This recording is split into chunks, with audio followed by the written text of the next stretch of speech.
जयते परम कृष्ण गुरु ईश्वर। कृष्ण गुरु सेवाश्रम में जुटे आप सभी संतों, मनीषियों और भक्तों को मेरा सादर प्रणाम। कृष्ण गुरु एक नाम अखंड कीर्तन का यह आयोजन पिछले 1 महीने से चल रहा है। मुझे खुशी है कि ज्ञान, सेवा और मानवता की जिस प्राचीन भारतीय परंपरा को कृष्ण गुरुजी ने आगे बढ़ाया, वो आज भी निरंतर गतिमान है। गुरु कृष्ण प्रेमानंद प्रभु जी और उनके सहयोग के आशीर्वाद से और कृष्ण गुरु के भक्तों के प्रयास से इस आयोजन में वो दिव्यता साफ दिखाई दे रही है। मेरी इच्छा थी कि मैं इस अवसर पर असम आकर आप सबके साथ इस कार्यक्रम में शामिल हों। मैंने कृष्ण गुरु जी की पावन तपोस्थली पर आने का पहले भी कई बार प्रयास किया है, लेकिन शायद मेरे प्रयासों में कोई कमी रह गई कि चाहकर के भी मैं अब तक वहां नहीं आ पाया। मेरी कामना है कि कृष्ण गुरु का आशीर्वाद मुझे ये अवसर दें कि मैं आने वाले समय में वहां आकर आप सभी को नमन करूं, आपके दर्शन करूं। साथियों, कृष्ण गुरु जी ने विश्व शांति के लिए हर 12 वर्ष में 1 मास के अखंड नाम जप और कीर्तन का अनुष्ठान शुरू किया था। हमारे देश में तो 12 वर्ष की अवधि पर इस तरह के आयोजनों की प्राचीन परंपरा रही है और इन आयोजनों का मुख्य भाव रहा है कर्तव्य। ये समारोह व्यक्ति में, समाज में कर्तव्य बोध को पुनर्जीवित करते थे। इन आयोजनों में पूरे देश के लोग एक साथ एकत्रित होते थे। पिछले 12 वर्षों में जो कुछ भी बीता समय में हुआ है, उसकी समीक्षा होती थी, वर्तमान का मूल्यांकन होता था और भविष्य की रूपरेखा तय की जाती थी। हर 12 वर्ष पर कुंभ की परंपरा भी इसका एक सशक्त उदाहरण रहा है। 2019 में ही असम के लोगों ने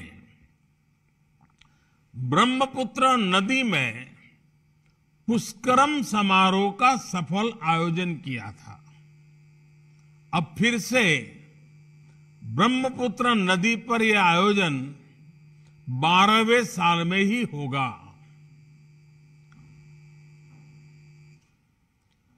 तमिलनाडु के कुंभकोणम में महामाहम पर्व भी 12 वर्ष में मनाया जाता है। भगवान बाहुबली का महामस्तकाभिषेक ये भी 12 साल पर ही होता है। ये भी संयोग है कि नीलगिरी की पहाड़ियों पर खिलने वाला नील कुरुंजी पुष्प भी हर 12 साल में ही उगता है। 12 वर्ष पर हो रहा कृष्ण गुरु एक नाम अखंड कीर्तन भी ऐसी ही सशक्त परंपरा का सृजन कर रहा है। ये कीर्तन पूर्वोत्तर की विरासत से, यहां की आध्यात्मिक चेतना से विश्व को परिचित करा रहा है। मैं आप सभी को इस आयोजन के लिए अनेकों अनेक शुभकामनाएं देता हूं। साथियों, कृष्ण गुरु जी की विलक्षण प्रतिभा, उनका आध्यात्मिक बोध, उनसे जुड़ी हैरान कर देने वाली घटनाएं हम सभी को निरंतर प्रेरणा देती हैं। उन्होंने हमें सिखाया है कि कोई भी काम, कोई भी व्यक्ति न छोटा होता है न बड़ा होता है। बीते 8-9 वर्षों में देश ने इसी भावना से, सबके साथ से, सबके विकास के लिए समर्पण भाव से कार्य किया है। आज विकास की दौड़ में जो जितना पीछे है, देश के लिए वो उतनी ही पहली प्राथमिकता है। यानी जो वंचित है उसे देश आज वरीयता दे रहा है।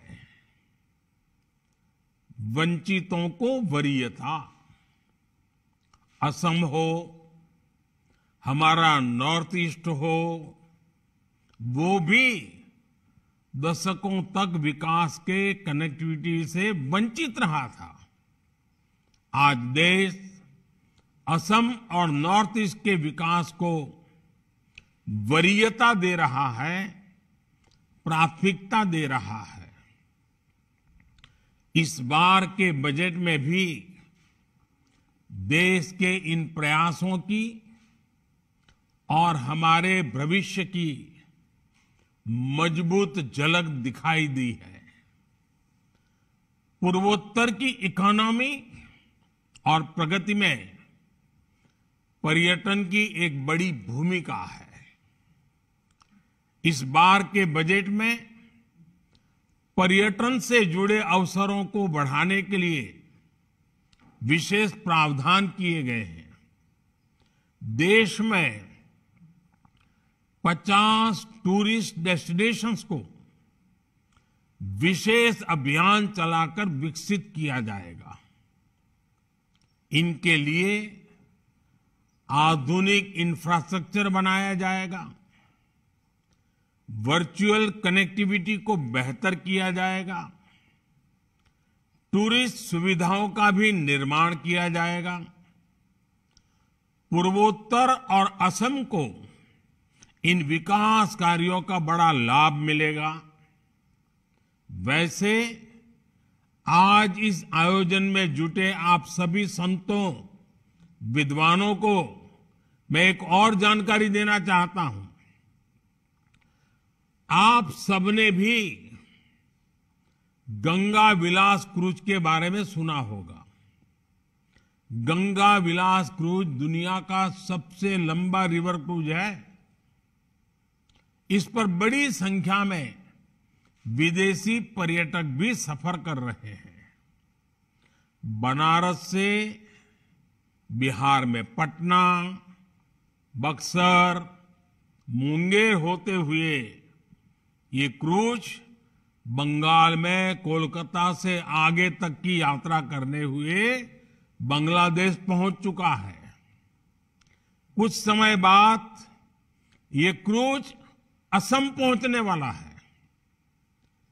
इसमें सवार पर्यटक इन जगहों की नदियों के जरिए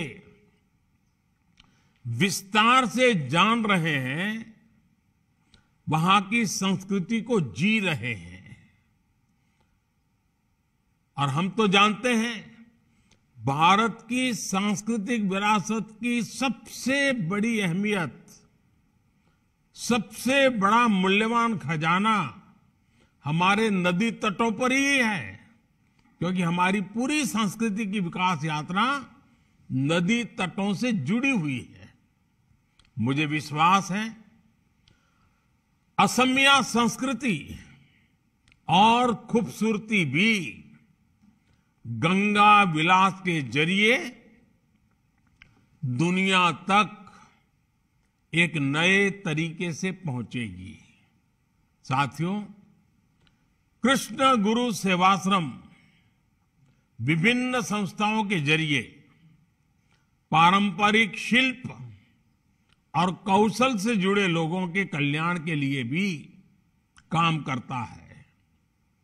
बीते वर्षों में पूर्वोत्तर के पारंपरिक कौशल को नई पहचान देकर ग्लोबल मार्केट में जोड़ने की दिशा में देश ने ऐतिहासिक काम किए हैं। आज असम की आर्ट, असम के लोगों के स्किल, यहां के बैम्बू प्रोडक्ट्स के बारे में पूरे देश और दुनिया में लोग जान रहे हैं, उन्हें पसंद कर रहे हैं। आपको ये भी याद होगा कि पहले बैम्बू को पेड़ों की कैटेगरी में रखकर इसके काटने पर कानूनी रोक लग गई थी। हमने इस कानून को बदला, गुलामी के कालखंड का कानून था। बैम्बू को घास की कैटेगरी में रखकर पारंपरिक रोजगार के लिए सभी रास्ते खोल दिए। अब इस तरह के पारंपरिक कौशल विकास के लिए इन प्रोडक्ट्स की क्वालिटी और पहुंच बढ़ाने के लिए बजट में विशेष प्रावधान किया गया है।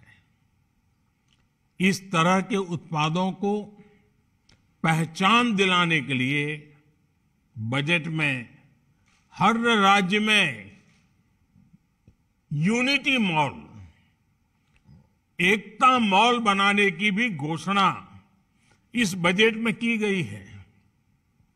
यानी असम के किसान, असम के कारीगर, असम के युवा जो प्रोडक्ट्स बनाएंगे, यूनिटी मॉल, एकता मॉल में उनका विशेष डिस्प्ले होगा ताकि उसकी ज्यादा बिक्री हो सके। यही नहीं, दूसरे राज्यों की राजधानी या बड़े पर्यटन स्थलों में भी जो यूनिटी मॉल बनेंगे, उसमें भी असम के प्रोडक्ट्स रखे जाएंगे। पर्यटक जब यूनिटी मॉल जाएंगे तो असम के उत्पादों को भी नया बाजार मिलेगा। साथियों, जब असम के शिल्प की बात होती है तो यहां के ये गोमाशा का भी, ये गोमोशा, इसका भी जिक्र अपने आप हो जाता है। मुझे खुद गोमोशा पहनना बहुत अच्छा लगता है। हर खूबसूरत गोमोशा के पीछे असम की महिलाओं, हमारी माताओं बहनों की मेहनत होती है। बीते 8-9 वर्षों में देश में गोमोशा की, उसको लेकर आकर्षण बढ़ा है तो उसकी मांग भी बढ़ी है। इस मांग को पूरा करने के लिए बड़ी संख्या में महिला सेल्फ हेल्प ग्रुप सामने आए हैं। इन ग्रुप्स में हजारों लाखों महिलाओं को रोजगार मिल रहा है। अब ये ग्रुप और आगे बढ़कर देश की अर्थव्यवस्था की ताकत बनेंगे। इसके लिए इस साल के बजट में विशेष प्रावधान किए गए हैं। महिलाओं की आय उनके सशक्तिकरण का माध्यम बने, इसके लिए महिला सम्मान सेविंग सर्टिफिकेट योजना भी शुरू की गई है। महिलाओं को सेविंग पर विशेष रूप से ज्यादा ब्याज का फायदा मिलेगा। साथ ही पीएम आवास योजना का बजट भी बढ़ाकर 70,000 करोड़ रुपए कर दिया गया है, ताकि हर परिवार को, जो गरीब है, जिसके पास पक्का घर नहीं है, उसका पक्का घर मिल सके। ये घर भी अधिकांश महिलाओं के ही नाम पर बनाए जाते हैं। उसका मालिकी हक महिलाओं का होता है। इस बजट में ऐसे अनेक प्रावधान हैं जिनसे असम, नागालैंड, त्रिपुरा, मेघालय जैसे पूर्वोत्तर राज्यों की महिलाओं को व्यापक लाभ होगा। उनके लिए नए अवसर बनेंगे। साथियों, कृष्ण गुरु कहा करते थे, नित्य भक्ति के कार्यों में विश्वास के साथ अपनी आत्मा की सेवा करें। अपनी आत्मा की सेवा में समाज की सेवा, समाज के विकास के इस मंत्र में बड़ी शक्ति समाई हुई है। मुझे खुशी है कि कृष्ण गुरु सेवाश्रम समाज से जुड़े लगभग हर आयाम में इस मंत्र के साथ काम कर रहा है। आपके द्वारा चलाए जा रहे ये सेवा यज्ञ देश की बड़ी ताकत बन रहे हैं। देश के विकास के लिए सरकार अनेकों योजनाएं चलाती है, लेकिन देश की कल्याणकारी योजनाओं की प्राणवायु समाज की शक्ति और जनभागीदारी ही है। हमने देखा है कि कैसे देश ने स्वच्छ भारत अभियान शुरू किया और फिर जनभागीदारी ने उसे सफल बना दिया। डिजिटल इंडिया अभियान की सफलता के पीछे भी सबसे बड़ी वजह जनभागीदारी ही है। देश को सशक्त करने वाली इस तरह की अनेकों योजनाओं को आगे बढ़ाने में कृष्ण गुरु सेवाश्रम की भूमिका बहुत अहम है।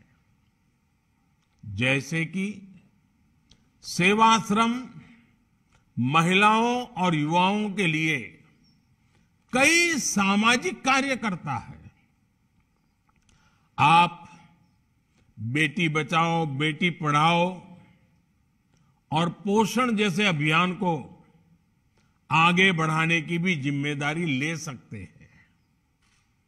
खेलो इंडिया और फिट इंडिया जैसे अभियानों से ज्यादा युवाओं को जोड़ने से सेवाश्रम की प्रेरणा बहुत अहम है। योग हो, आयुर्वेद हो, इनके प्रचार प्रसार में आपकी और ज्यादा सहभागिता समाज शक्ति को मजबूत करेगी। साथियों, आप जानते हैं कि हमारे यहां पारंपरिक तौर पर हाथ से किसी औजार की मदद से काम करने वाले कारीगरों को, हुनरमंदों को विश्वकर्मा कहा जाता है। देश ने अब पहली बार इन पारंपरिक कारीगरों के कौशल को बढ़ाने का संकल्प लिया है। इनके लिए पीएम विश्वकर्मा कौशल सम्मान यानी पीएम विकास योजना शुरू की जा रही है और इस बजट में इसका विस्तार से वर्णन किया गया है। कृष्ण गुरु सेवाश्रम विश्वकर्मा साथियों में इस योजना के प्रति जागरूकता बढ़ाकर भी उनका हित कर सकता है। साथियों, 2023 में भारत की पहल पर पूरा विश्व मिलेट ईयर भी मना रहा है। मिलेट यानी मोटे अनाजों को, जिसको हम आमतौर पर मोटा अनाज कहते हैं, नाम अलग अलग होते हैं लेकिन मोटा अनाज कहते हैं। मोटे अनाजों को अब एक नई पहचान दी गई है। ये पहचान है श्री अन्न, यानी अन्न में जो सर्वश्रेष्ठ है वो हुआ श्री अन्न। कृष्ण गुरु सेवाश्रम और सभी धार्मिक संस्थाएं श्री अन्न के प्रसार में बड़ी भूमिका निभा सकती हैं। आश्रम के जो प्रसाद बढ़ता है, मेरा आग्रह है कि वो प्रसाद भी श्री अन्न से बनाया जाए। ऐसे ही आजादी के अमृत महोत्सव में हमारे स्वाधीनता सेनानियों के इतिहास को युवा पीढ़ी तक पहुंचाने के लिए अभियान चल रहा है। इस दिशा में सेवाश्रम प्रकाशन द्वारा असम और पूर्वोत्तर के क्रांतिकारियों के बारे में बहुत कुछ किया जा सकता है। मुझे विश्वास है 12 वर्षों बाद जब ये अखंड कीर्तन होगा तो आपके और देश के इन साझा प्रयासों से हम और अधिक सशक्त भारत के दर्शन कर रहे होंगे। और इसी कामना के साथ सभी संतों को प्रणाम करता हूं, सभी पुण्य आत्माओं को प्रणाम करता हूं और आप सभी को एक बार फिर बहुत बहुत शुभकामनाएं देता हूं। धन्यवाद।